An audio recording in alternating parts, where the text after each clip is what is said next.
రెడ్డి గారి గొప్పతనం. రామచంద్ర అన్న, మరి కేటీఆర్ ఎప్పటికీ ప్రభుత్వం మీద ఎప్పటికీ అంటూనే ఉంటాడు. ఇంతంటే ప్రజలకు ఇచ్చినటువంటి ఏ హామీలు నెరవేర్చకుండా మేము పాలించినాం 10 ఏళ్లలో మా గురించి మాట్లాడడం తప్ప కాంగ్రెస్ ఏం చేసిందో అది చెప్పమంటారా? అది తనకున్న అహం, గర్వం.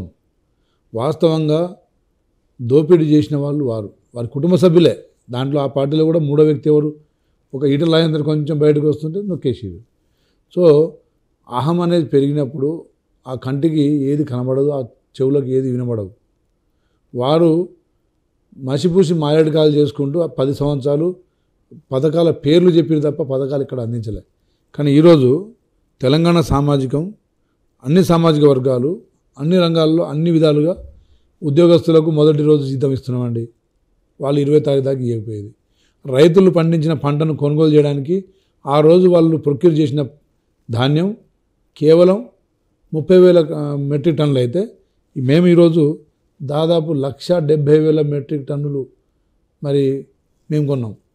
అంటే ప్రభుత్వం ఎంత రెస్పాన్సిబిలిటీ ఉంటే కొనుగోలు చేసిన ధాన్యానికి రెండో రోజే అమౌంట్ వేసినాం.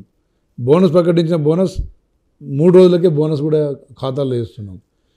ట్రాన్స్పోర్ట్ ఛార్జెస్ కూడా గతంలో ప్రభుత్వంలో రైతు భరించేది, ఈరోజు మేము భరిస్తున్నాం, ప్రభుత్వం భరిస్తుంది. అంటే ప్రజల బాగోగులు. అదేవిధంగా సన్న బియ్యం ఆ రోజు ఆ ప్రభుత్వం దొడ్డు బియ్యం ఇస్తే దళారులు, డీలర్లు, అక్కడ స్థానిక ఎమ్మెల్యేలు ఒకటై మొత్తం కాకినాడకో మలేషియా అనేది ఆఫ్రికాకు పోయేది. ఈరోజు సన్న బియ్యం ఎంత బ్రహ్మాండమైన కార్యక్రమం. పేదోడు ఒక వ్యక్తికి 6 కేజీలు నెలకు చొప్పున పేదవాడికి సన్న బియ్యం తినే ఒక మహాభాగ్యాన్ని కల్పించినాం. రేషన్ కార్డులు ఇస్తున్నాం. అదేవిధంగా గ్యాస్ 500 సిలిండర్ ఇస్తున్నాం. పేదోడి ఇంటికి 200 కరెంటు ఫ్రీ ఇస్తున్నాం. ఆర్టీసీ బస్సులో మహిళలకు ఉచిత ప్రయాణం కల్పిస్తున్నాం. డ్వాక్రా గ్రూప్ మహిళలకు వాళ్ళు 10 సంవత్సరాలు విస్మరిస్తే ఈరోజు మహిళలనే మహారాణులుగా చేసే కార్యక్రమాలు, వడ్డీ లేని రుణాలు దాదాపు 1,00,000 కోట్లు. మరి ఒక సంవత్సరం బడ్జెట్ సరిపడా అమౌంట్ కేవలం మహిళలకు ఇస్తున్నాం. ఎందుకంటే వారు బాధ్యతగా నిర్వర్తిస్తారు, బాధ్యతగా వాళ్ళ కుటుంబాన్ని అభివృద్ధి పదంలో నడిపిస్తారని చెప్పేసి. విద్యార్థులకు మరి 40% మెస్ ఛార్జ్ పెంచినాం, 200% కాస్మెటిక్ ఛార్జెస్ పెంచినాం. మెరుగైన భోజనం తినాలి, పౌష్టికాహారం తిని వాళ్ళు మెరుగైన సమాజాన్ని సృష్టించాలని చెప్పేసి విద్యార్థులకు 60,000 ఉద్యోగాలు ఇచ్చినాం. ఇవన్నీ చేసి ఉంటే కేసీఆర్ ప్రభుత్వం పడేదా?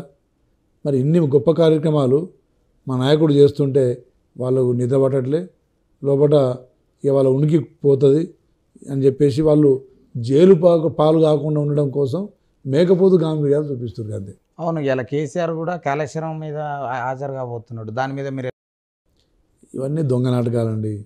ఇప్పుడు ఆయన గత 15-20 రోజుల క్రితమే కమిషన్ ముందు హాజరు కావాలి. కానీ ముందు హరీష్ రావుని పంపించిండు, ఈటలను పంపించిండు. వాళ్ళ స్థితిగతులు, వాళ్ళ ఆలోచన విధానాలు ఏముందో కొంత స్టడీ చేసిన తర్వాత వీరిచ్చిన ఫీడ్బ్యాక్ని తీసుకొని ఇలా పోతాడు. కేసీఆర్ అనే వ్యక్తి దొంగల్ని ఇంట్లో వచ్చిన బంధువులతో కొట్టించే రకం. ఆయన కొట్టాడు ఇప్పుడు. ఉద్యమంలోనేమో విద్యార్థులతో కొట్టించిండు, ఉద్యోగ నాయకులతోని ఉద్యమం నడిపించినట్టు అంటే వారితో చేసిన తప్ప ఈయన చేయలే. నిజం, వాస్తవం. ఆయన ఎక్కడ ఉద్యమంలో డైరెక్ట్ ఎక్కడైనా దీక్షలో కానీ ధర్నాలు కానీ ఎక్కడైనా పార్టిసిపేట్ అయింది మీరు చూపిస్తారా? సముద్ర సాగర తీరంలో మానవహారం ఉద్యోగ సంఘాలు, విద్యార్థి సంఘాలు నడిపించినాయి. ఈయన ఢిల్లీలో పోయి తెలంగాణ భవన్లో కూర్చొని టీవీ ముందు కూర్చొని పెగ్ చేసుకుంటూ కూర్చున్నాడు.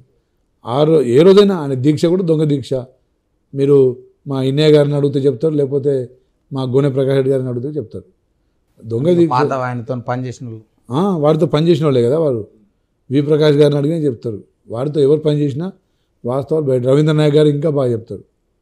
సో కేసీఆర్ గారు దొంగల్ని బంధువులతో కొట్టిస్తాడు.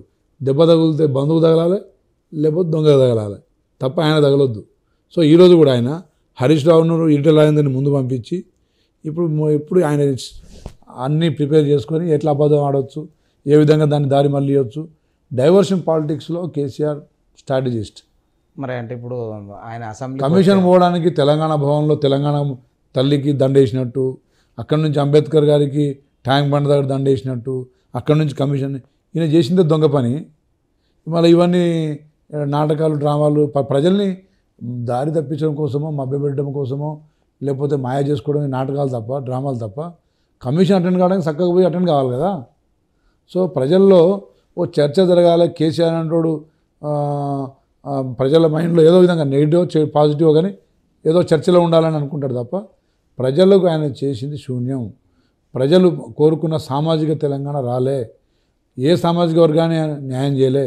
తెలంగాణ ఉద్యమకారుల దగ్గర నుంచి మొదలుపెట్టి విద్యార్థుల వరకు కూడా మోసం చేసిన నాయకుడు ఎవరైనా ఉందంటే చరిత్రలో కేసీఆర్ కుటుంబం. ఇప్పుడు మా శాసనసభలో వాళ్ళకు టైం ఇస్తావా ఇప్పుడేకంత చెప్తాను, ఎందుకంటే నువ్వు ఇప్పుడు స్పీకర్ లేకుండా మీరే నాయకు చూసుకునేది కూడా. అంటే అంటే మీరు అడిగిర్రు, వాస్తవాలు అడిగిర్రు, నేను వాస్తవాలు చెప్తున్నా.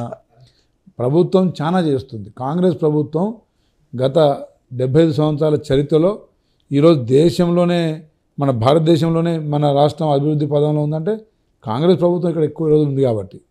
అదేవిధంగా ప్రపంచ దేశాలతో పోటీ పడే విధంగా చేసింది కూడా కాంగ్రెస్ ప్రభుత్వం, కాంగ్రెస్ పార్టీ నాయకులు.